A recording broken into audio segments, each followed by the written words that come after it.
ये अभी उतने अमीर नहीं हुए थे और एक एयरपोर्ट में जब ये अखबार वेंडर को बोले कि भाई मुझे जरा अखबार खरीदना है, उसने कहा ले लो अखबार। इसके पास $100 का नोट था और खुले नहीं थे। अब अखबार वाले के पास भी चिल्लड़ नहीं, भाई $100 वहाँ बड़ा होता है, हमारे देश के 100 रुपये जैसा नहीं होता भाई, वहाँ सबसे बड़ा नोट $100 ही होता है। तो उसने कहा कोई बात नहीं रख लो, हाँ अगली बार पैसे दे देना। अगली बार ये 3 महीने के बाद उस एयरपोर्ट पे गए, उन्होंने फिर अखबार लिया, उस दिन फिर चेंज नहीं दे पाए और बड़े परेशान हो गए, यार मैं इसको 2 बार चेंज नहीं दे पाया।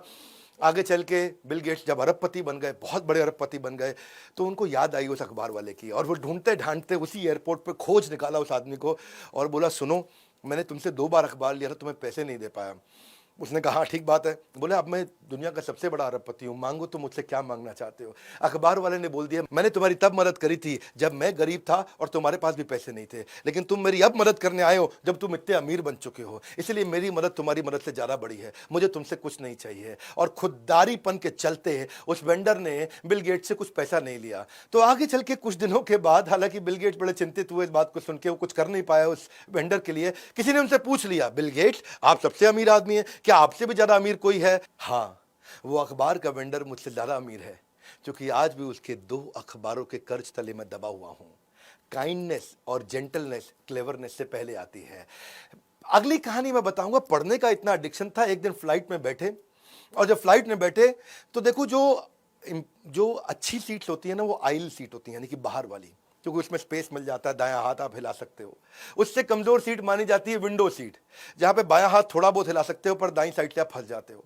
और सबसे बेकार सीट मानी जाती है बीच की सीट, जहां दोनों तरफ से फंस जाते हो, और बिल गेट्स को बीच की सीट दे दी गई और बीच की सीट दे दी और किसी ने रियलाइज नहीं किया कि दुनिया के सबसे बड़े अरबपति को अपने इकोनॉमी में बीच की सीट दे दी। पायलट को पता चला, वो आया जी पीछे आ करके अपने क्रू के साथ माफी मांगने लगा, ओहो आप तो बिल गेट्स हो जी, हमसे गलती हो गई, आइल सीट कोई भी चूज कर लो जी, मैं आपके लिए अरेंज कर देता हूं। तो बिल गेट्स तब किताब पढ़ रहे थे अपनी। बोले देखो प्लेन टेक ऑफ करने लगा है, मैं किताब खोल चुका हूं, अब मैं उठ करके अगर अपनी सीट बदलूंगा और जाके अनसेटल सेटल अनसेटल सेटल होऊंगा तो वो सब करने के चक्कर में मेरे 5 पेज कम हो जाएंगे और it's only a loss of 5 pages if I change my seat.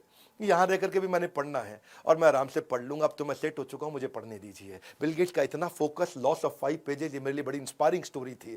वो एक शुरू में नोटोरियस बॉस हुआ करते थे, बाद में नोटवर्दी बिजनेसमैन बने। शुरू के टाइम पे पॉल एलन के साथ जब उन्होंने कंपनी चालू करी तो रात को 12 बजे, क्योंकि वो बड़े एम्प्लॉइज पे कठोर थे, रात को 12 बजे 1 बजे 2 बजे बड़ी खतरनाक ईमेल्स भेजा करते थे कि तूने दुनिया का सबसे स्टूपिड कोड लिखा है, ऐसा करके डांटने की ईमेल्स लिखा करते थे। लेकिन जब उससे लोग पूछते तुम इतना कठोर क्यों हो, बोला कठोर तो हूं लेकिन स्टीव जॉब जितना कठोर थोड़ी हूं, वो तो मेरे से भी ज्यादा गुस्सैल आदमी है। तो शुरुआत के दिनों में बिल गेट्स ये मानते हैं कि शायद मैं उतना एम्प्लॉय फ्रेंडली नहीं था, बड़ा माइक्रो मैनेज किया करता था लोगों को, उनकी अटेंडेंस चेक करता था, ये कौन आया, ये कितने बजे आया, ये कितने बजे निकला, ये 6 बजे का टाइम है, 6 बजे निकल गया और ये 6:05 पे निकला और बिल्कुल रुकते नहीं, बड़ा माइक्रो मैनेज करते थे। तो उनके दोस्त स्टीव बामर ने भी आगे चल के बोला, पॉल एलन ने भी बोला यार ऐसे मत किया कर, क्या कर रहा है, एम्प्लॉय अच्छा नहीं लगता है, इतने एम्प्लॉय काम करते हैं, आने जाने का टाइम ही चेक करता रहता है। इसने कहा ठीक है यार, ये बड़ा बुरा मान रहे हैं जी, मेलिंडा भी बुरा मान रही है। तो इसने क्या किया, इसने लोगों की सारी नंबर प्लेट याद कर ली गाड़ियों की और नंबर प्लेट याद करके पार्किंग में जाके चेक करता था किसकी गाड़ी कितने बजे आई।